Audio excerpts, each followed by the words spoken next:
Halo semua, selamat datang di channel YouTube saya. Saya Adriana Arsat dengan NIM A1I123033 akan membahas mengenai tugas mata kuliah Teknologi Informasi, yaitu review hakikat teknologi informasi dan komunikasi. Terlebih dahulu, kita harus mengetahui apa itu teknologi informasi dan komunikasi. Teknologi informasi dan komunikasi atau disingkat dengan TIK adalah semua teknologi yang berhubungan dengan penanganan informasi. Dalam bahasa Inggris, TIK disebut dengan Information and Communication Technology atau ICT. Menurut KBBI, teknologi adalah metode ilmiah untuk mencapai tujuan praktis atau ilmu pengetahuan terapan. Pengertian informasi yaitu penerangan, pemberitahuan, kabar atau berita tentang sesuatu. Sedangkan komunikasi adalah pengiriman dan penerimaan pesan. Kesimpulannya, pengertian teknologi informasi dan komunikasi adalah teknologi yang berhubungan dengan pengambilan, pengumpulan, pengolahan, penyimpangan, penyebaran, dan penyajian informasi.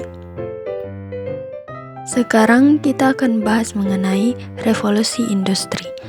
Revolusi industri terdiri dari 4, yaitu yang pertama, revolusi industri 1.0.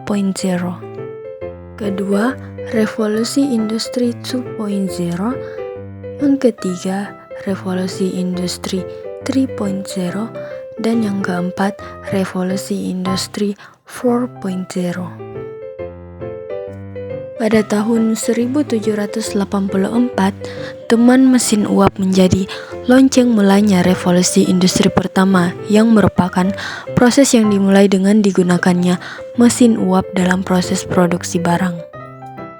Penemuan ini menggerakkan peningkatan produksi dan menjadi momentum penting karena sebelum adanya mesin uap hanya mengandalkan tenaga otot, tenaga air, dan tenaga angin untuk menggerakkan apapun.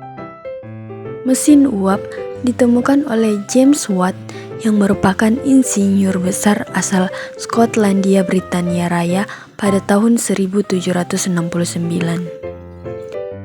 Revolusi industri yang kedua terjadi pada tahun 1870 yang saat itu ditemukannya listrik, kemudian berkembang ditemukannya bola lampu oleh Thomas Alva Edison.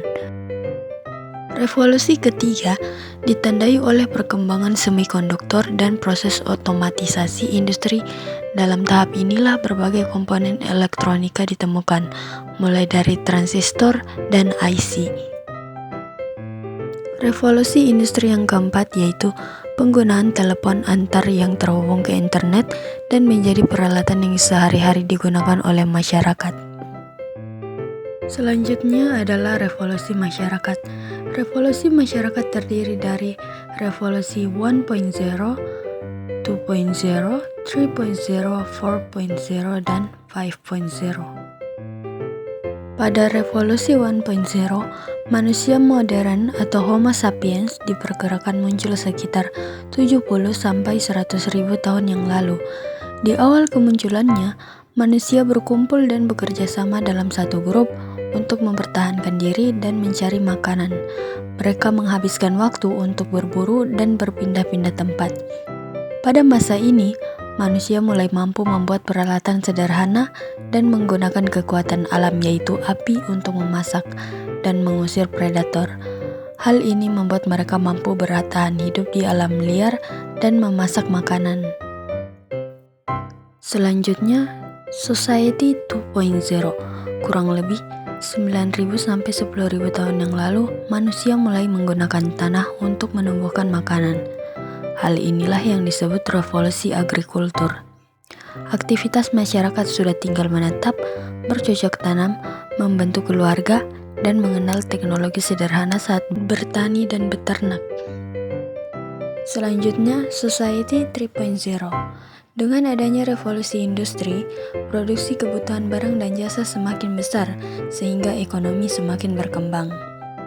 Kota-kota dengan industri yang maju semakin ramai dengan pendatang, menciptakan urbanisasi dalam skala besar.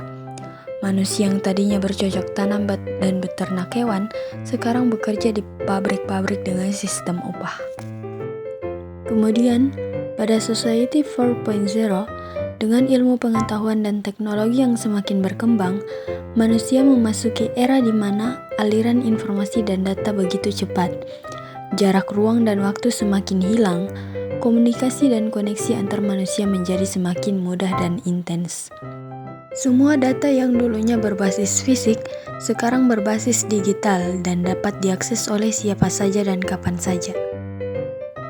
Pemahaman Society 5.0 sebagai masyarakat yang berpusat pada manusia, yang menyeimbangkan kemajuan ekonomi dengan penyelesaian masalah sosial dengan sistem yang sangat mengintegrasikan ruang dunia maya dan ruang fisik di mana pertama, masyarakat sebagai ekosistem yang pintar. Kedua, masyarakat sebagai ekosistem yang konferensif. Dan yang ketiga, interaksi inovasi dengan well-being. Pilar utama perkembangan revolusi industri 4.0 yaitu IoT, Big Data, Augmented Reality, Cyber Security, Artificial Intelligence, Additive Manufacturing, System Integration, and Cloud Computing. Pertama, Internet of Things adalah sebuah konsep di mana suatu objek yang memiliki kemampuan untuk mentransfer data melalui jaringan tanpa memerlukan interaksi manusia. Kedua, Big Data. Big Data adalah istilah yang menggambarkan volume data yang besar, baik data yang terstruktur maupun data yang tidak terstruktur. Ketiga, Augmented Reality adalah teknologi yang menggabungkan benda maya 2 dimensi dan ataupun 3 dimensi ke dalam sebuah lingkungan nyata 3 dimensi, lalu memproyeksikan benda-benda tersebut dalam waktu nyata. Keempat, Cyber Security adalah upaya untuk melindungi informasi dari adanya serangan dunia maya.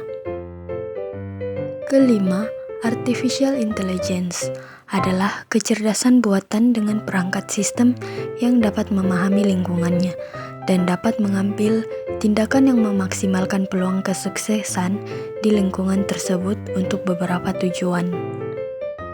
Keenam, Additive Manufacturing merupakan terobosan baru di industri manufaktur yang sering dikenal dengan printer 3 dimensi.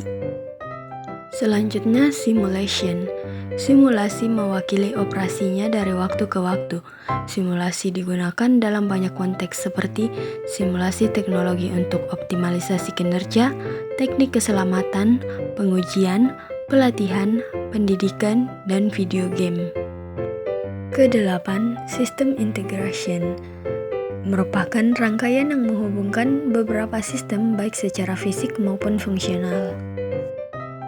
Dan yang terakhir, Cloud Computing atau komputasi awan adalah teknologi yang menjadikan internet sebagai pusat pengelolaan data dan aplikasi. Memasuki era Society 5.0, ada beberapa kompetensi yang harus dimiliki oleh setiap orang untuk mempersiapkan diri dalam persaingan yang semakin ketat, yaitu leadership, language skill, literasi, and writing skill. Itulah tadi beberapa informasi mengenai hakikat teknologi dan informasi. Semoga bermanfaat. Sekian dan wassalamualaikum warahmatullahi wabarakatuh.